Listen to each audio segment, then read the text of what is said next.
আমাদেরকে সবচেয়ে ভালোবাসেন আমাদের রব আল্লাহ।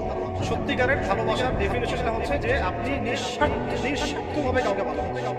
আমাদের আশপাশে যারা আছে, যারা হালাল, ইভেন হালাল, আমার মা, আমার বোন, আমার বাবা, আমার স্ত্রী, আমার ছেলে, আমার মেয়ে, এদেরও যদি কখনো স্বার্থে আঘাত করে, দেখবেন সেও আপনার পাশ থেকে সরে যাবে।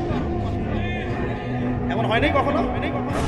আপনার বন্ধু, আপনার বন্ধু, আপনার ব্যবসার পার্টনার, আপনার বস, আপনার কলিগ, ওদের সাথে আঘাত হলে ওরাও সরে যাচ্ছে পাশ থেকে। জিগরি দোষ সরে গেল পাশ থেকে। হয় না এমন? ভালোবাসা দুই প্রকার। বলেন কয় প্রকার? আমার সাথে বলেন, এখানে শেষ করে দিব 10 মিনিট। ভালোবাসা কয় প্রকার? একটা হচ্ছে নিঃস্বার্থ ভালোবাসা। নিঃস্বার্থ, কোনো স্বার্থ নাই, নিঃস্বার্থভাবে ভালোবাসা। একটা হচ্ছে কোনো না কোনো স্বার্থ জড়িত আছে এমন ভালোবাসা। আপনার স্ত্রীর চাহিদাও যদি আপনি পূরণ করতে ব্যর্থ হন, দেখবেন স্ত্রীর সাথে আপনার কনভারসেশন করে যাচ্ছে। যদিও সে হালাল, তাই না? এমন হয় না অনেক সময়? আমি তো অনেকদিন বলেছি, অনেকদিন আগেও বলেছি, 5 বছর 6 বছর আগে, যে মানুষ আসলেই মানুষের অবদানকে মূল্যায়ন করে। ভিতর থেকে মানুষকে শুধু মূল্যায়ন করে আল্লাহ তাআলা। না হলে কি হতো? এই যে এত অন্যায় আমরা করেছি, আল্লাহ পাক কি আমাদেরকে ছেড়ে দিয়েছেন? ফেলে দিয়েছেন? গজবে ধ্বংস করে দিয়েছেন? এই যে আল্লাহ পাক যে আমাদেরকে মহব্বত করেন, ভালোবাসেন, তার প্রমাণ এটা। আল্লাহ পাক চান যে আমরা যেন ফিরে আসি। আল্লাহ পাক বলছেন, সারা দুনিয়ার সমান গুনাহ যদি সে করে ফেলে, আসমানের সমানও গুনাহ করে ফেলে, খালি তওবা করে ফিরে আল্লাহকে বলবে আস্তাগফিরুল্লাহ আল্লাযী লা ইলাহা ইল্লা হুয়াল হাইয়ুল কাইয়্যুম ওয়া আতুবু ইলাইহি। আল্লাহ পাক বলছেন, খালেস তওবা করলে গুনাহ তো মাফ করে দিবই, আগের গুনাহগুলোকে নেকি দিয়ে পরিবর্তন করে দিবে। এটা ভালোবাসা না? আল্লাহ পাক সৃষ্টি করেছেন আমাদেরকে ভালোবাসা। কোরআন খোলেন, সূরা সাদ পড়েন। সূরা সাদের মধ্যে দেখবেন আল্লাহ বলেন, ফালাকতু বিয়াদি মা মানাআকা আল্লা তাসজুদা ফালাকতু বিয়াদি, মানে তুমি ইবলিস কেন তাকে সিজদা করলে না যাকে আমি নিজ হাতে সৃষ্টি করেছি? এটা মহব্বতের বহিঃপ্রকাশ না? আল্লাহ আমাদেরকে নিজ হাতে সৃষ্টি করেছেন। আল্লাহ পাকের হাত কেমন এটা আমরা ব্যাখ্যা করতে যাব না। এর হাতের অর্থ কি সেটাও ব্যাখ্যা করার দরকার নাই। কোরআনে আসছে যেভাবে সেভাবে আমরা ঈমান রাখবো। ঠিক আছে ভাই? এখানে আবার অনেক তালমুল বাগায় ফেলেন, বিভ্রান্ত করেন। এদিকে যাওয়ার দরকার। এখানে বোঝানো হচ্ছে আল্লাহ রাব্বুল আলামিন আমাদেরকে মহব্বত করে সৃষ্টি করেছেন। এই পুরো সৃষ্টি জগৎটাই তো আল্লাহর মহব্বতের বহিঃপ্রকাশ। সবকিছু তো নিপুণ ভাবে চলতেছে, এটা মহব্বতের বহিঃপ্রকাশ না? আমি আপনাদেরকে নিয়ে যদি কোনোদিন কক্সবাজারের সৈকতে তারা দেখাতে পারতাম, তাহলে আমি বুঝাইতে পারতাম আপনাদেরকে যে এই মহাবিশ্বটা ঠিকই আছে কি। তারার মধ্যে একটা গাণিতিক ক্যালকুলেশন আছে যেটা সবাই জানে না। যারা একটু অ্যাস্ট্রোনমি নিয়ে পড়াশোনা করেছে তারা জানে। আপনার মানে মাথার বিবেকই উল্টায় যাবে যে এত সূক্ষ্মভাবে কিভাবে আল্লাহ রাব্বুল আলামিন এই মহাবিশ্ব সৃষ্টি করেছেন। এক চুল এদিক ওদিক হলে পুরো বিশ্ব কায়নাত ধ্বংস হয়ে যায়। এটা কি আল্লাহ পাকের মহব্বতের পরিপ্রকাশ না?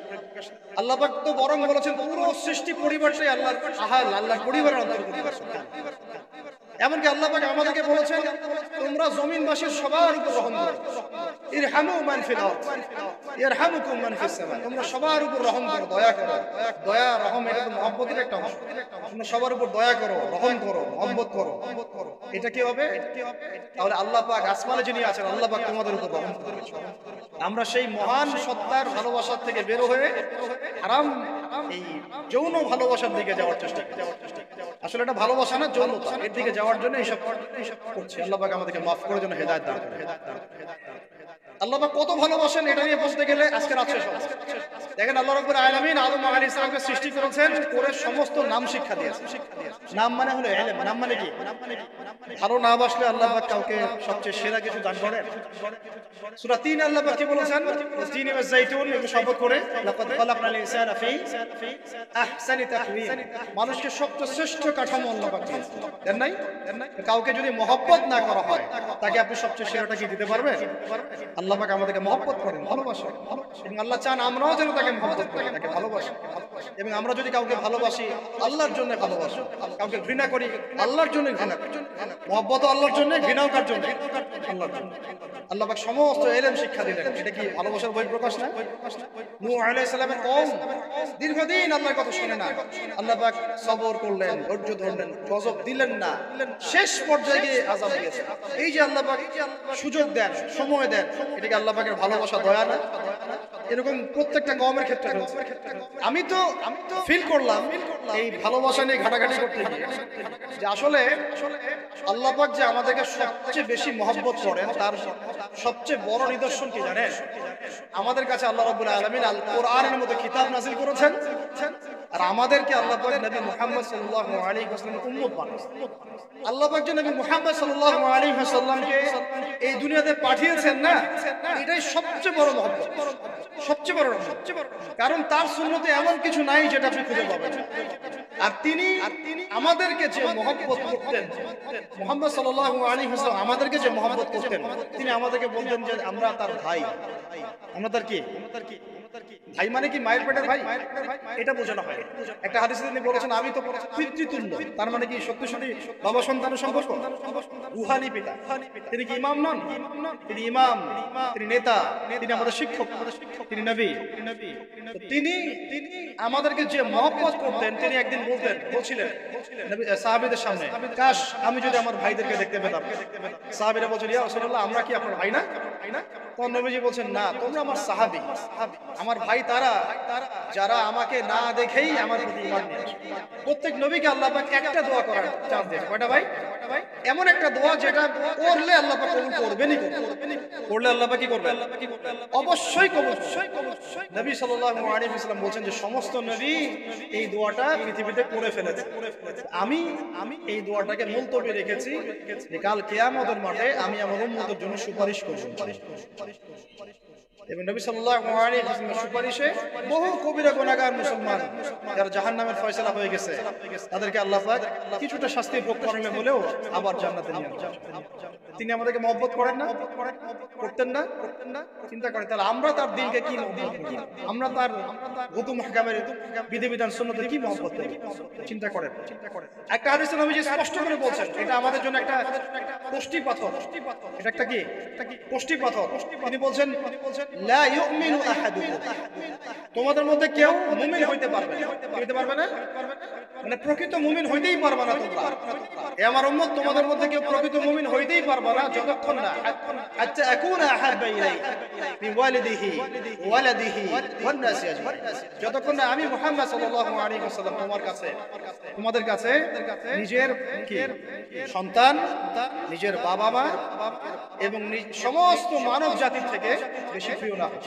হাদিসটা আবার বলি, নবীজি বলছেন কেউ ততক্ষণ পর্যন্ত প্রকৃত মুমিন হতে পারবে না যতক্ষণ না আমি মুহাম্মদ সাল্লাল্লাহু আলাইহি ওয়াসাল্লাম তার কাছে তার সন্তান, তার পিতা, এমনকি সমস্ত মানব জাতি থেকে বেশি প্রিয় না হচ্ছে। আমরা যারা আগামীকালকে এইটার প্রিপারেশন নিয়েছি, আসলে কি আমাদের কাছে নবী প্রিয় বেশি না আমাদের দুনিয়ার স্বার্থ বেশি? যারা এগুলো করবে তাদের কাছে কি সত্যি নবী প্রিয়? তাহলে তারা করতে পারতো না। যদি নবী আমাদের কাছে সবচেয়ে বেশি প্রিয় না হয় আমরা মুমিন হতে পারছি না। আর যাদের কাছে নবী প্রিয় তারা কখনো এমন হারাম কাজে যেতে পারবে না। যারা যাচ্ছে তারা কখনোই নবীকে ভালোবাসে না। পশ্চিমকালেও শোনেন ওমর রাদিয়াল্লাহু আনহুর নাম শুনেন নাই? বললে অনেক কথা ভাই, অনেক কথা, কোনটা রেখে কোনটা বলেন। ওমর রাদিয়াল্লাহু আনহু একদিন এসে বলছেন খলিফাতুল মুসলিমিন, মুসলিমদের তিনি খলিফা। জান্নাতের সুসংবাদপ্রাপ্ত 10 জন সাহাবীর একজন। জান্নাতের সার্টিফিকেট পেয়েছেন পৃথিবীতে কয়জন সাহাবী? একটা হাদিসে একসাথে 10 জন। ওই 10 জনের অন্যতম একজন যিনি এমন শাসন ব্যবস্থা পৃথিবীতে প্রতিষ্ঠা করেছিলেন যার মতো মিসাল এখন পর্যন্ত পৃথিবীতে দেখা যায় না। একটা হাদিসে আসছে যে রাস্তা দিয়ে ওমর হাঁটে ওই রাস্তা দিয়ে শয়তান হাঁটে না। কি বুঝলেন? শয়তান যদি দেখে ওমর ওই যাবে না ওই রাস্তা। এই হচ্ছে ওমর।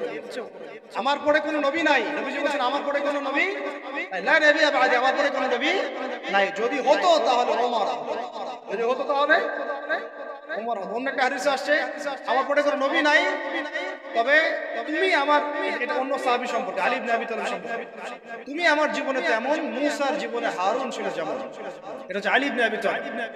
এখানে কথা হচ্ছে ওমর রাদিয়াল্লাহু আনহুর মতো মানুষ নবীর কাছে এসে বলছেন সাল্লাল্লাহু আলাইহি ওয়াসাল্লাম, ইয়া রাসূলুল্লাহ ওয়াল্লাহি লা উহিব্বু, আল্লাহর কসম করে বলছি আমি আপনাকে অনেক মহব্বত করি, ইল্লা মিন নাফসি, আমার নফসের চেয়ে বেশি।